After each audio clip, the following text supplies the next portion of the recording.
Aloha everybody. So we just went to the farmers market. We picked up a couple items here on one of our Kauai farmers markets on a Saturday. They're open back up again.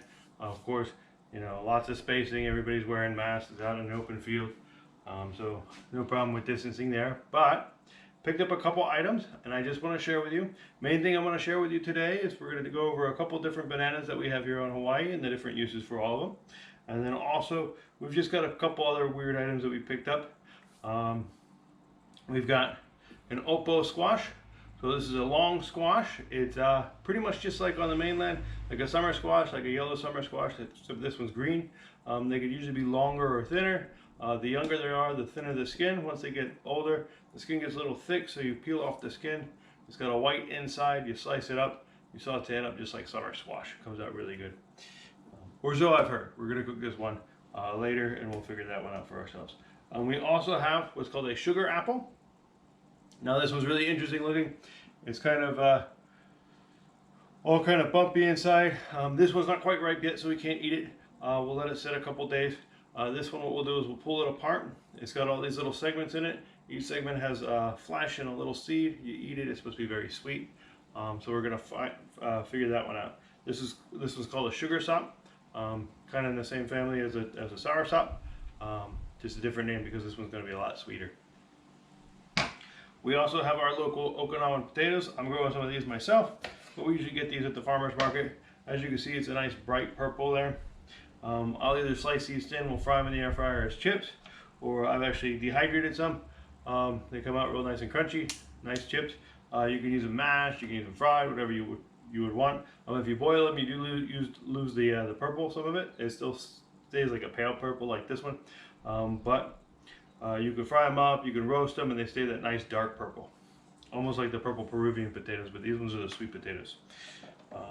This one's a little small. Usually they'll come a little bit bigger, they'll come longer. You know, just like regular yams or sweet potatoes.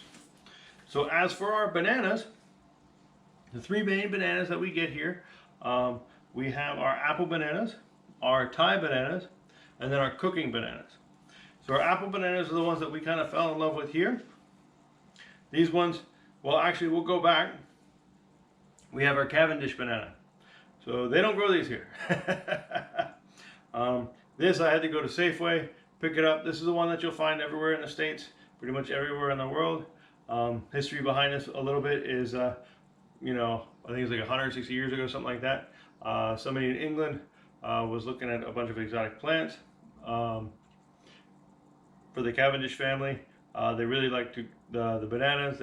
Once they came in, they started growing their own bananas there because it was a real big deal, you know, to be able to serve bananas at an English table about 180 years ago, something like that. So they became popular there, and then they were bred there, and then they spread about the world. When a banana blight came through, the traditional banana that was used for everywhere got mainly wiped out, and the Cavendish banana was resilient to that one.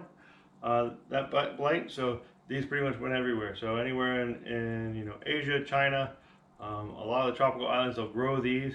And the reason you'll find these all over the States and most of the world is because they travel very well. They'll pick them green, they're hardy, they're firm, they don't blacken up.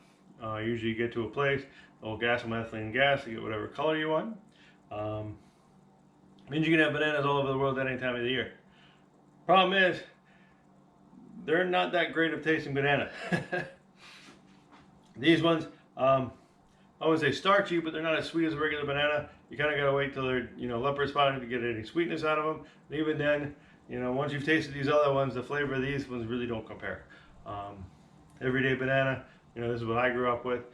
Most people know is this one. But once again, you won't find them growing here just because of the different varieties that we get here. So the apple banana is this one. You can see it's pretty small. They come in a variety of sizes, but pretty much they don't get a whole lot bigger than this one here.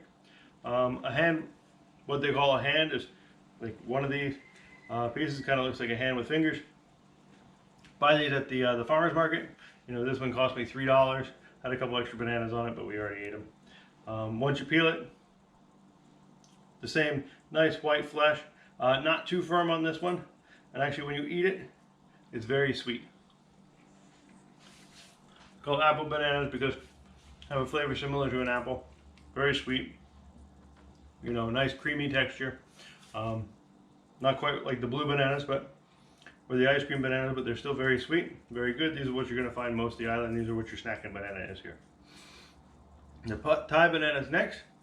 So the Thai bananas, they're a little bit bigger, but you can compare. They're a little bit shorter and fatter than the apple bananas there, or than the Cavendish bananas. They're a little bit bigger than the apple bananas. When you cut these, still nice white flesh, big. It's a lot firmer. A little bit firmer than the regular Cavendish. About the same sweetness, a little bit more starchy. So these are good for cooking.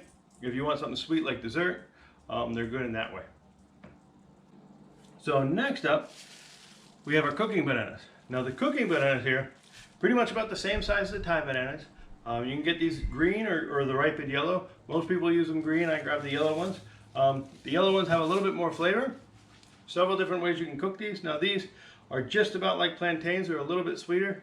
The flesh is a little bit softer and they're not quite as starchy, but they're still pretty starchy. You can actually cook them and eat them just like potatoes pretty much. The way they do it traditionally here is they'll get a pot of boiling water. They'll throw them in the boiling water, pull them out while, and then wait them for cool down and eat them just like potatoes. The green ones are usually used best for that. They're starchy. This one I just cut up about 5 minutes in the air fryer at about 375. That'll give it a little bit of a golden brown color. You can either put oil on it or not. If you put oil, it'll get a little bit more color. You can cook them, mash them just like mashed potatoes. They're a little bit sweeter, have that banana flavor to them, just a little bit to it. But yeah, pretty much very starchy. Use them like plantains, use them like mashed potatoes. So all right, those are our bananas here on the island. This will probably get frozen and used for smoothies later. But these are them here. Just a couple items here on the island. And our different bananas. So mahalo for watching. Love you guys. We'll see you next time. All right.